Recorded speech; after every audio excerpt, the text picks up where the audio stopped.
So there we go.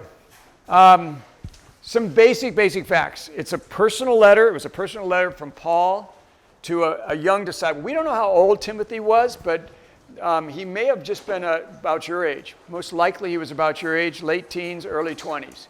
And we know that because there's some hesitancy to put him in position. I mean, he was actually being put in charge over guys who are much older than him.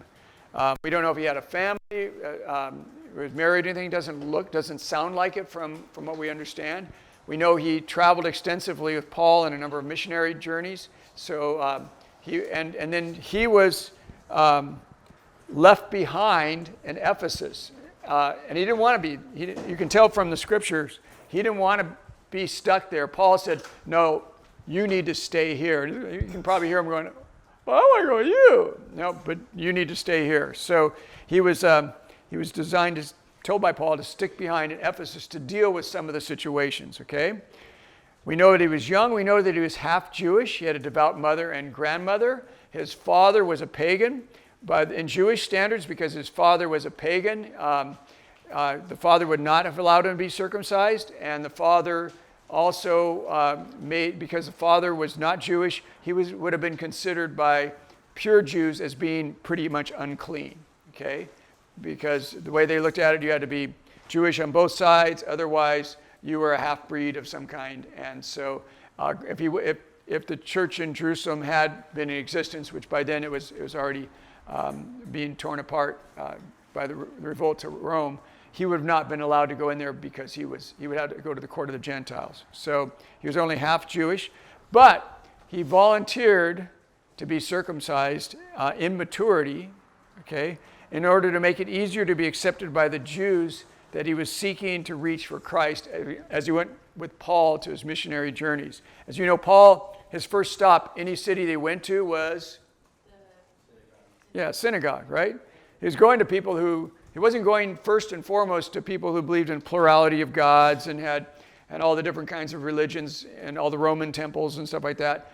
Those were side circus things. He went straight to the synagogue because the Messiah made sense to them. It was part of their heritage. They had a lot of commonality with the concept of a monotheistic faith, and so he would go there. But Timothy realized that he was a hindrance to that because it would become all about, why'd you bring this half-breed with us? So he voluntarily said, listen, I'll get circumcised in maturity. And, that's a big deal, okay? Anybody not know what that means? Okay. All right. Just checking. So I've had people come up to me quietly before and go, what is that? And then we have to have an anatomy lesson. Okay. And as here it said, he seemed to have suffered some kind of ill health because Paul advises him to use a little bit of wine medicinally. But more than anything else, he was assigned to a really tough job. So as a young guy, especially as a young person, he had a really, really tough job in front of him because there was a chaos going on in this church. Paul was off to someplace else. He'd gone in and tried to correct it, and that letter reflects the things that Paul was saying and doing. He said, okay, I laid down the law, now you enforce the law, all right? I laid down the structure of what I want to have happen. You got to make sure that happens. So that's the nature of that thing. So you can see it from this passage. After the greetings, Paul says, when I left for Macedonia, I urged you to stay there in Ephesus. Notice this, I urged you. In other words, I twisted your arm. That's what he's really saying. In Ephesus, and stop those whose teaching is contrary to the truth. Don't let them waste their time in endless discussions of myths and spiritual pedigrees. These things will only lead to meaningless speculations which don't help people live a life of faith in God. I find this really interesting because what you have here is a group of people that would have called themselves Christians, but what they're involved in is all kinds of strange thinking, strange speculation on stuff that didn't really matter, that did more to pull people apart, that did more to create hierarchies in the church, like I'm smarter than you, I got my act more together than you because I believe this. And it was Timothy's job to get in there and silence these guys or get them on the right track. All right? So here's the situation. These new ideas had come in, and they're being introduced to the church, and they contradicted what Paul had taught them. Remember, there's no Bible right now. The Bible is in formation. They're starting to be, maybe some of the Gospels are being written. Mark is probably being written, and we don't know if it got up to Ephesus. But you have to understand, when Mark wrote that Gospel, he had to take it to a copyist. The copyist would make a copy. Maybe he'd make 2 or 3. But then they'd go to another church in different places, and those guys go, we got a copy of Mark. How cool is that? And the church up the road go, can we have a copy? So they'd have to take their copy, which is real valuable, take it to a copyist, which is like a human Xerox machine, right? Human copy machine. Hand copy another thing and take it around. And we don't know what of the New Testament. We know they have the Old Testament available, but we don't know what of the New Testament they had here. This is being built. And so the only structure, biblical structure that they understood would have been from the teachings of Paul or John, who was also in the area, or any of the other disciples who came that way, or any of the guys who hung out with them, like Barnabas and those guys. So whoever showed up, who had inside track of the teachings of Jesus, they would hear those. And by the way, we know that they had teachings of Jesus in little pieces, but whether they had an entire gospel that they could take a look at, let alone all 4 of them, for sure they didn't have John's gospel at this time. So it was real easy. My point is, it was super easy for guys to come in sideways with weird stuff, right? Because they couldn't go to a text and say, look, it says this here. They had, the only place they could go to, well, this is what we were taught by Paul, and this was taught by Peter. And so they were appealing to that. So these guys were the ultimate authorities, and it was Timothy's job to make sure that the teachings that Paul gave him while he was there were being adhered to. So Paul said to Timothy, basically, we got issues, you deal with it. And he says this, Paul says, the purpose of my instruction is that all believers will be filled with love that comes from a pure heart, a clear conscience, and genuine faith. But some people, some of these guys, they've missed the point altogether. They missed the whole point. Turned away from these things, spread time in meaningless discussions. They wanted to be known as teachers of the law of Moses. In other words, they wanted to raise themselves up as having their spiritually insight and act together. But they don't know what they're talking about, even though they speak so confidently. This is where we're going to park this afternoon for a little bit. In other words, they were ignoring the main thing. What's the main thing? What's the main thing about a church? Jesus died to save our sins so we can go to heaven, or save us from our sins. Okay, all right. That's Serve one another in love and humility and be seen as people that do that, so then they get asked why they're doing that. okay. All right. So we're defining the main thing now as our behavior towards other people, our acknowledgement of what God's done, the core tenet of Scripture. The main thing is the thing that will either make or break a church. The further you move away from the main thing, the weaker your church is going to become. And I'm telling you this because all of you are church leaders. It is your assignment. You are Timothys and Timothyets, okay? Your assignment when you leave this place is to know the main thing, to be just be laser focused on the main thing, and whatever you do in life, whether it's in a church, it's in a ministry, it's through your secular life, whatever you do in life, keep the main thing the main thing. Because once you make anything else, even a good thing, the main thing, all of a sudden the wheels will fall off the cart, and you're not going to be taking the church or the community where you're at, or the people you're talking to, or the people you're influencing, your family even. You're going to be taking them down the wrong path. So, we talked about what the main thing is. The main thing is helping people know Christ as Savior and Lord, and then helping them get deeper in their personal relationship and obedience to Him. That's the main thing. At KCF, you see the slogan on the board, to know Christ.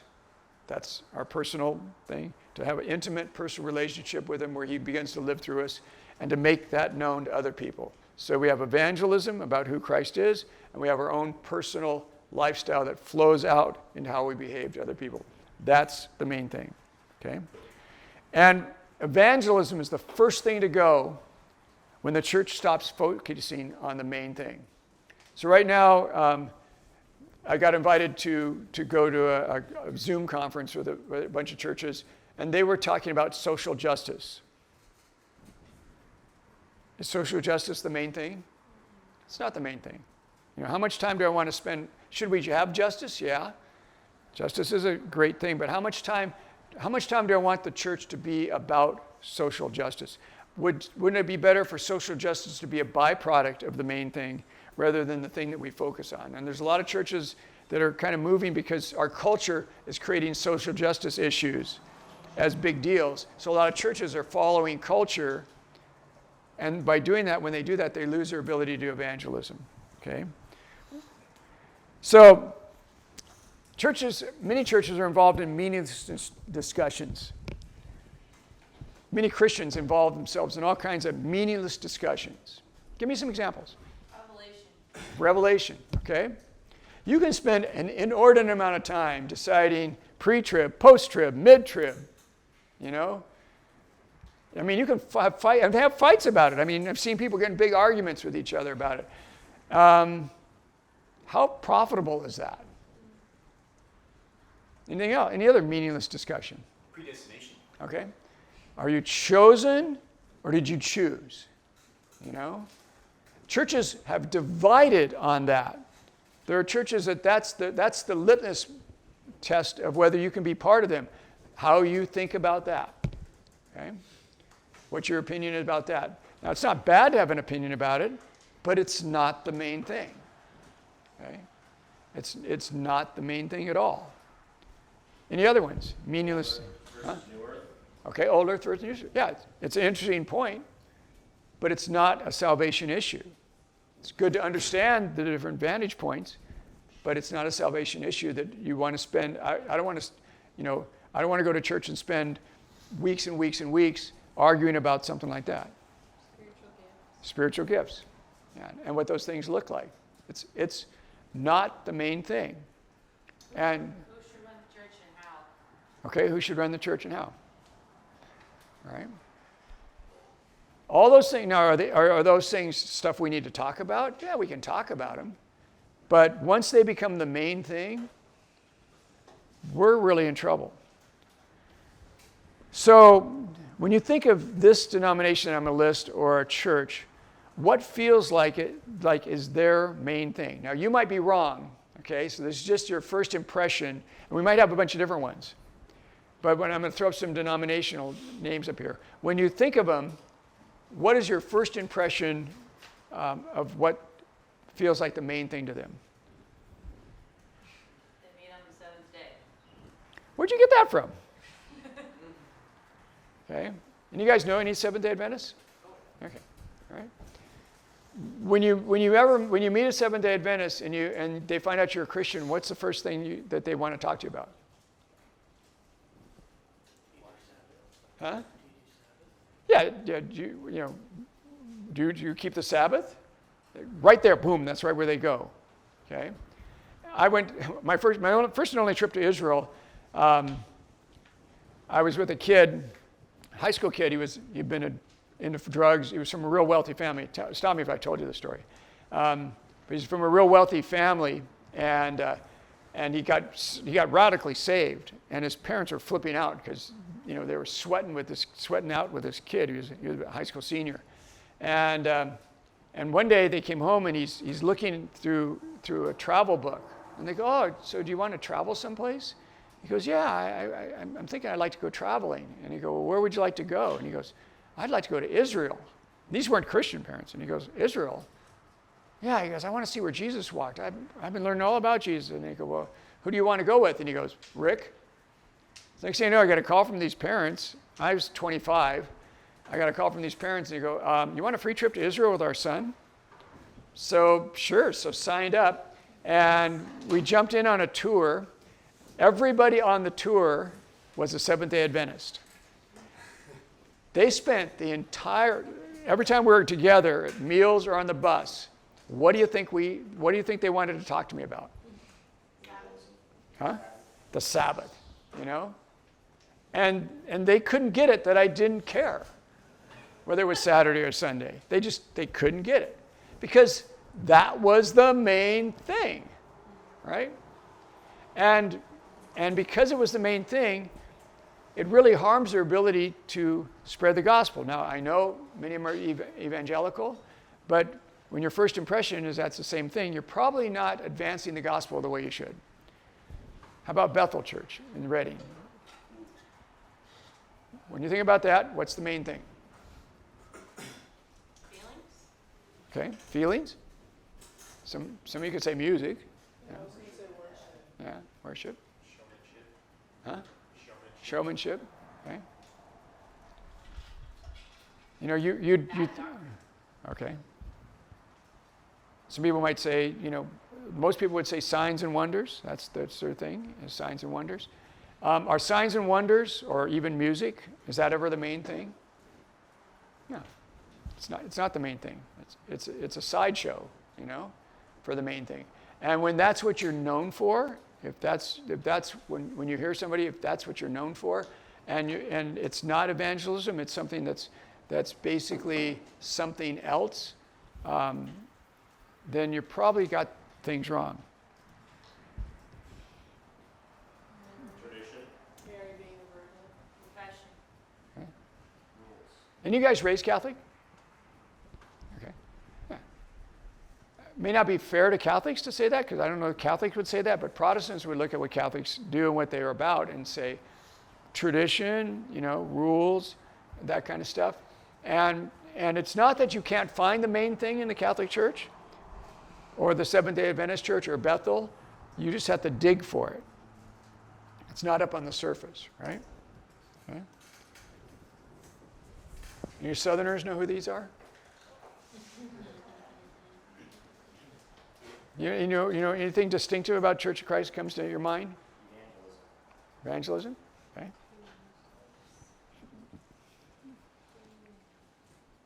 Most people who know any of you guys been to a Church of Christ? Okay. You have? What's distinctive about when you go in there? For me, it seems kind of like legalism is very distinctive. But why? Because they're very tight-knit, kind of closed off, at least the church that I attended. Did they? So the Church of Christ believes that it's wrong to play instruments in church. Yes. So that's what they're known for. They're known for no instruments in church. So no piano, no guitar. Everybody sings a cappella. Okay, and they think it's you're. Where did they get that? Where do you get all kinds of? I mean, where you can look and what they'll say to you, it's not in the. When you look in the New Testament, they never mention a musical instrument. Never mind that there's quite a few of those in the Old Testament, but I know. But that's the Old Testament, and this is the New Testament. Yeah. Don't they believe that music is like a sin essentially? No, because you can have music. They can have instruments in other gatherings, just not church. They are against rhythm, though.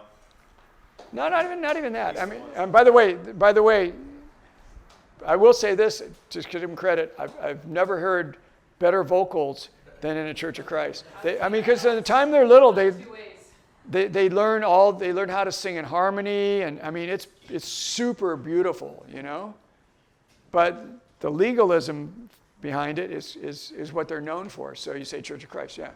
So don't they kind of just consider it a distraction? No, they consider it wrong. Yeah, they consider it wrong in church, that you're not. And they also believed in baptismal regeneration, okay, that if you're not baptized, you're not saved. So, one of the first things they'll ask you is, do you believe in Christ? You go, yeah. They go, have you been baptized? If you go, not yet. I just got saved yesterday. They go, well, then you're not saved yet. All right. So that's one of their distinctives. Okay. If the sign says Pentecostal church, what's your first thing you think of? Emotional worship. Okay. Anything else? Okay. Flags, people running with flags. And again, this is not necessarily fair to all these guys, but there may be, some of these guys may be what they're known for, but when you get behind it, maybe running around with flags is leading tons of people to Christ. All the flag wavers in the world love the Pentecostal church, And so it may be a methodology that they're using that's actually, we just mistake for something. How about that one?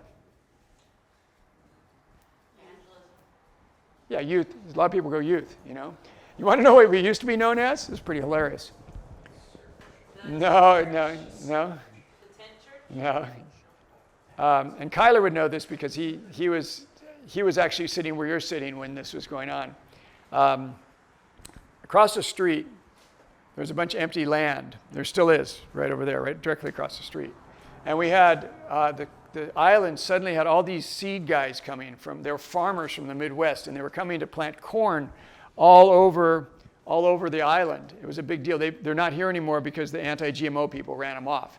But for a good 5-6 years, there was tons of corn being planted, particularly on the west side. And a lot of these farmers came to KCF, right, with their families and stuff. And Ben Sands actually is one of those guys. He was one of the guys that came here. Ben, the guy that got in the airplane accident with Rocco. And one day I'm talking to one of those guys. They go, "Hey, you guys ever done a corn maze? Have you guys know what a corn? Do you know what a corn maze? You remember that? I lost it. Yeah. Here. So, I lost it in 1 year, yeah. okay. So we said, wouldn't it be cool if we could use that field, it's 4 acres, if we could turn that field into a corn maze around Halloween and use it as an evangelistic tool to reach out to the community, right? And we found a guy who actually made corn mazes. He was a Christian guy. He happened to be a Christian guy. We flew him in. He came here like in June or something. We had the corn seed company donated all the seed, all the irrigation. The Grow Farm let us use their land. And we cut these insane, 2 miles worth of maize. And they were different every year. And people would come by the thousands. And we'd take all the vans and shuffle them over. There's like Disneyland. It was just always people just going there. And when you got out of the van, we had a whole team of people waiting. And we spent big bucks preparing a really cool gift bag for them that had cool gospel message in it and medias and all kinds of different things like that we'd hand to people to put it in. Because we don't care so much about a corn maze as much as we do about opportunity to meet people and share the gospel with them in an appropriate way.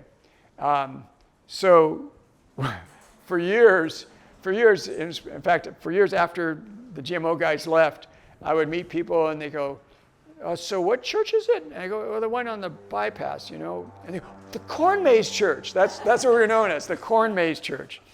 Okay. Now, is that what you really want to be? Is that the main thing? Well, actually, it kind of was. They didn't get that it was the main thing, but we were only doing a corn maze because of the main thing, right? And so churches have different reputations and stuff like that, and some of them really end up taking them away from the core of the gospel. They become the very thing that Paul's warning Timothy about here. All right. So if you were assigned to be a leader in a church which had lost focus of the main thing, what would you do? And what might it cost you? I'm going to ask you just to spin around and just talk about that, okay? Give it 3 or 5 minutes. You're a leader in a church. They've lost sight of the main thing. You're Timothy. You're in a Timothy type position. You have some influence there. These people they're sweet people, maybe. Maybe some of them have ulterior motives. Maybe some of them just want the power, or they're hardcore on whatever their trip is. What do you do if you are a leader in a church where they lost focus on the main thing? How do you step in and do something about it? Okay? So turn around and talk to somebody.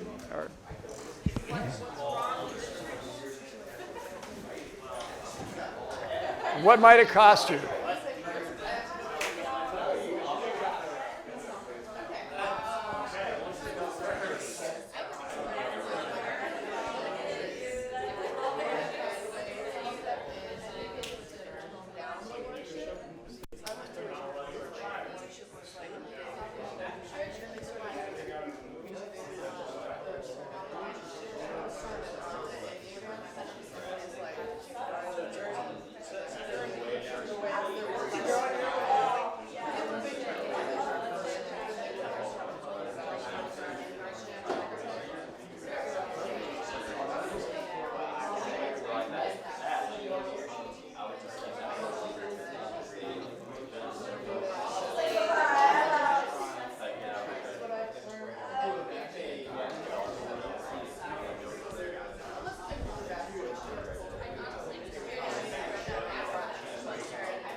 One more minute. One more minute.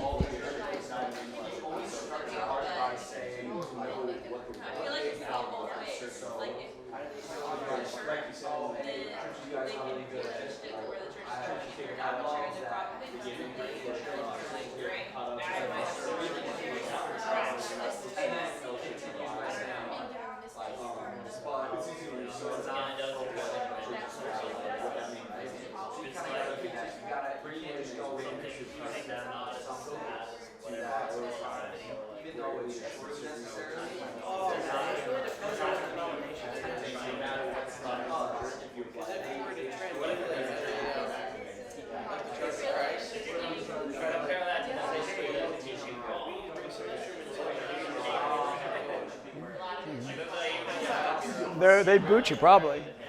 Yeah. Okay, all right. This is Timothy's deal. You know, Paul gave him a list of instructions. He says, get into this guy's face, don't let these guys do this, go tell the chicks this, go, you know, he's telling them what to do to try to correct the problems. He's identified the problems for them, where their main thing wasn't the main thing, or where they were going off the rails. But you've been assigned to a church, you get into this church, they hire you in this church, and you realize, oh man, we're not doing the main thing. So what do you do? What? Yeah. I mean, I don't know how in detail you want us to get on it, but I think the first part about going into a church that's lost focus on the main things, you have to recognize the problem. Okay. And so maybe giving a message or just talking to the whole church community really about like what the main thing is and really in which ways they've lost focus of it. So that was Timothy. I mean, Paul really already did that. But like if you were going into a church where Paul hasn't like pre-set out and told everybody what they're doing wrong, then you'd have to do that. And then walk through like the different arms and legs of the church, right? Like the youth ministry and turn them to focusing more on reaching more kids that haven't heard the gospel before. Or like the prayer meetings, focusing on praying for the lost. Yeah, so I see what you're saying. So actually I've seen that happen. My friend Dick Anderson took over a church that had made everything the main thing except the main thing. You know, they were all about the flowers in front and the this and that and stuff, but they'd lost touch with the gospel. And the result was, when you don't do evangelism, when there's really when the main thing isn't being held out in front of it, it feels like a social club. People get it, and they begin to drift away. And this church had gone down to about 30 people, right? And he got in there, and he knew he wasn't going to be able to change the system because they had this system going. But what he was able to do, because he had the platform to do it, every time he got a chance, he would preach the main thing, the gospel. And because he realized a lot of these people either were nominal Christians or maybe not even Christians at all. And he started preaching the gospel, and you know what happened? The church went down to 19 people. Okay, from 30 to 19. And you know what happened then? Those 19 people got on track with the main thing. They started coming to Christ. They started telling their friends.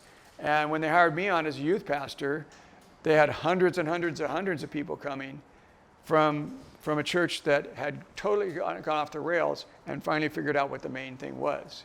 And he was able to do exactly what you're saying. But rather than attack all the things that weren't the main thing, what he did is he just kept drum beating the main thing, right? And there's power in the gospel. There's power in the gospel. And it's not always successful to do it that way, but I saw that actually work. It was pretty amazing. You know how long that took? Yeah, it took about 3 years. It was a slow growth, but once the snowball started going, it just picked up speed. Yeah.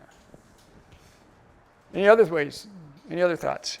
What you would do? Yeah. I think you kind of just have to change. You don't necessarily have to get them to stop doing what they're doing. You have to change why they're doing it, Okay. and make sure the focus of why they're doing what they're doing is to bring people to Christ. Very good. So what you're doing is how I would term that. This is how I would term it. I would say, let's ask hard questions. Let's ask hard questions. Is this working? What's the objective of this? Is it working? Why do we do this? And we go, well, we've always done it. Yeah, but is it working? Is there a way to do it better? If we want to keep doing it, can we do it better? And many churches are stuck doing things and they don't even know why they do them. They just go, well, we've always done it. And it could be something benign. Easter Sunday morning breakfast, at sunrise. Now, there's nothing wrong with that. But why do we do that in the first place? It's a lot of work, time, and energy for somebody. What's the point of it? You go, well, the point of it is fellowship. Well, that's not a bad point. Okay? That could be a good thing to help build community with people. And then we might look and go, but you know what? Everybody's just sitting with their friends. So are we really achieving fellowship? And if we were going to continue to do this for the reason we want it, we say we want to do it, what could we do to make it so that you're connecting with people that you maybe don't know? And you might just have come up with devices that make people sit randomly with other people. And so they're not sitting with their friends. They're sitting with people that they don't know, and maybe there's a card on the table with some discussion questions, that kind of thing, that would begin that kind of thing. And if people go, well, we don't want to do that, we just want them to be comfortable with their friends, then what you know is that they're not really interested in the main thing, right? They just want to holy huddle with their friends. And churches do that kind of stuff all the time, right? So start asking really hard questions. And by the way, fast way to get yourself in trouble in church is ask hard questions. So why do we do that? And you don't have to ask it like, why do we do that? You can ask it, I'm curious, why do we do that? And does it work? Can you show me how it's worked? I mean, well, like 40 years ago we had, but I mean recently, how is it working recently? And we ask really hard questions about stuff, about everything. Why do we sing 5 songs, not 4 songs? Why do we sing all the songs at once? What would happen if we sang 2 songs, had a mini message, another 2 songs, had another, we ask questions about everything to see if it gets better, the main thing gets betterly, comes out better. With better focus, comes brighter. Your job is going to be to ask the hard questions. Anything else that you would do that we didn't already touch? Kind of similar to what they're saying, but I was talking about like sitting down with probably the leaders and being like, okay, this is all the things that the church is doing, and this is supposed to be the point of why we're doing things, and so how are these things matching up? And if they're not, are they really important to just keep doing, or are they not? Right. What they were saying. Okay. What might it cost you to be that person? Friends. Your job, friends, yeah. Yeah, you could, if you're a person's hired, you could be on the street, with your family, yeah.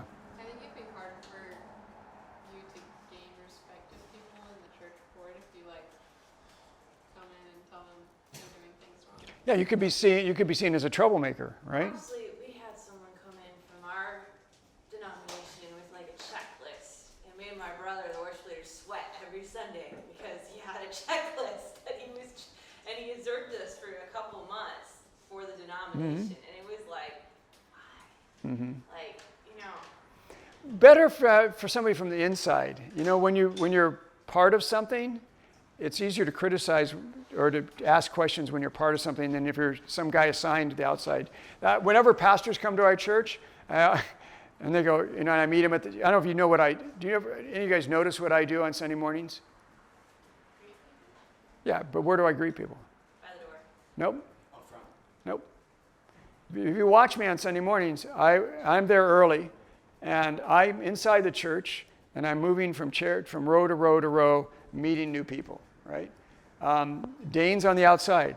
So the idea, by the way, this is very strategic. I mixed up you two.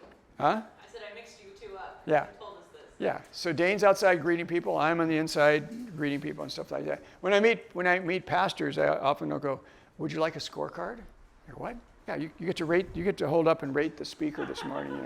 It's just joke, but it's the kind of thing that you sometimes wish you could do that to better to learn how to do what you do better.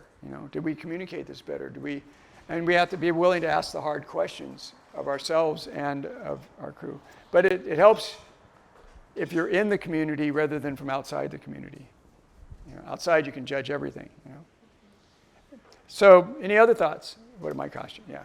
I don't know the thought, but I'm trying to think about how to put it into words. This more applies to today than back when Timothy was doing this. But I think sometimes it's important as a church leader to know when you're in a losing battle and be able to move on so the Lord can continue using you in the way He intends to. Right. I think it's important not to get caught up in one location and where maybe the hearts of those people are hardened and they're stuck in the ways of what they're going to do, and you do handle all the situations, right? Like what we've been talking about, bringing that up and continuing to kind of talk about those fundamentals and focus on the main thing. But I think it's important to have that place of recognition of knowing when the leadership is not going to focus on that and move on to a place that will, so the Lord can use it. You can't always plug the leak in the Titanic. Yeah. Sometimes it just goes down. So some of you guys remember that church we went to? Some of you guys? Okay. They're whittling down to like 4 or 5 people, and they are the Titanic. Whether they're willing to make the main thing the main thing, they could turn that church around if they made the main thing the main thing, even with 4 or 5 people. But as long as they don't know either don't know what the main thing is, or I've got it the water's so muddied that everything is important, when it turns out that nothing's really important, they're destined just to go that way. And so the reason I'm spending a little bit of time on this is, first of all, it was Timothy's job to get in there and clean shop. Some of you are going to have to go home and clean shop. Some of you are going to be involved in church communities, and you're going to have to clean shop and say, we can't be doing this, we can't be doing that. It's not the main thing. We're going to lose ground by doing this. And you may pay a price. Last story, and then we'll break. I was your age. I was 21 years old, and I got my first full-time church job with a real salary. They gave me a house. They gave me a real salary. I was super stoked. I was a junior high guy. That was my job. I was Kyler, okay? And I thought, this is ripping. And I knew what the main thing was. My mentor had drilled into my head what the main thing was. And so right off the get-go, I went out and went after kids who didn't know Christ. I became the skateboard dealer. Anybody who needed skateboards came to my house, and so I had this little back business going. I didn't make a dime off of it. It was just to meet kids. We'd sneak into empty swimming pools. I shouldn't tell you this. We'd sneak into empty swimming pools and skate and do all that kind of stuff. And I started with 11 kids, 11 church kids. In a year and a half, I had 300. These are middle school kids, right? I was stoked because now their faith was on a middle school level, which is just barely above dirt, but it was, you could see the buds growing, you could see it growing. And the high school guy, they had a high school guy. The high school guy only wanted mature Christians, right? And so I would hand 100 kids to him, and he'd lose like all but 3, right? Every year. It drove me nuts. He only lasted about a year. But what was really interesting is there was all these kids coming, tons of these kids coming, with some real significant issues. And these guys had a Christian Ed board meeting every month that I had to go to because I was part of the youth thing. Christian Ed is children's, youth, stuff like that. And there's a group of guys there. After about a year, my time being there, I was there 3.5 years. After about a year being there, there's a couple guys in there that every time I'd go to a meeting, they say, I move that we fire the junior high pastor. How do you think that makes you feel?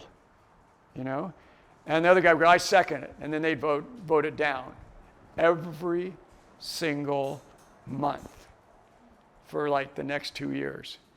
I vote we fire the junior high pastor because they didn't like what was going on, right?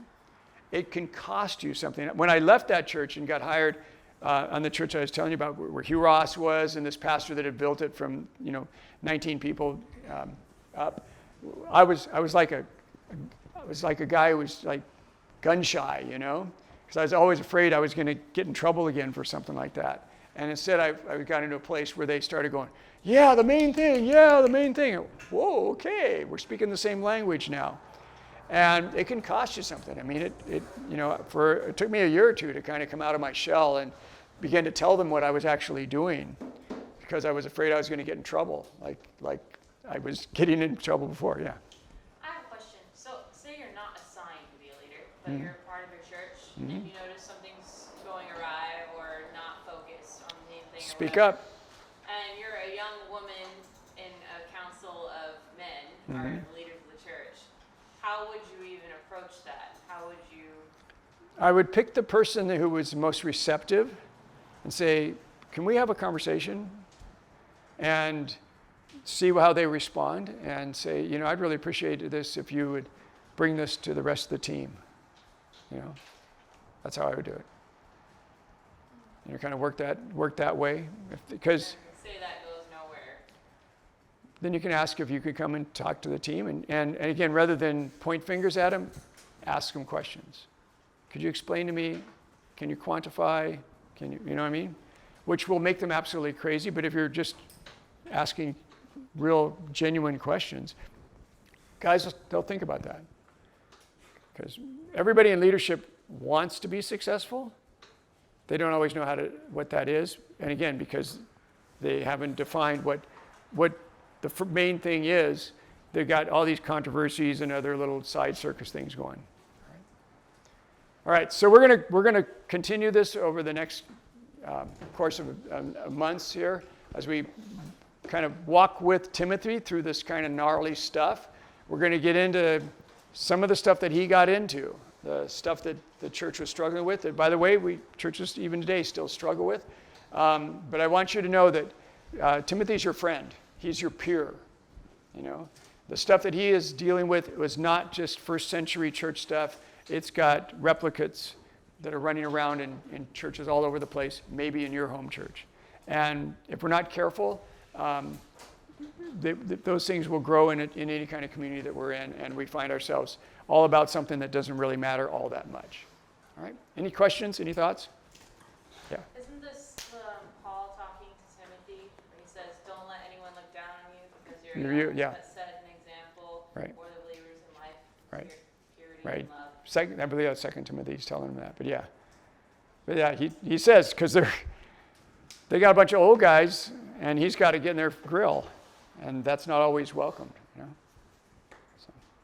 All right, let's pray.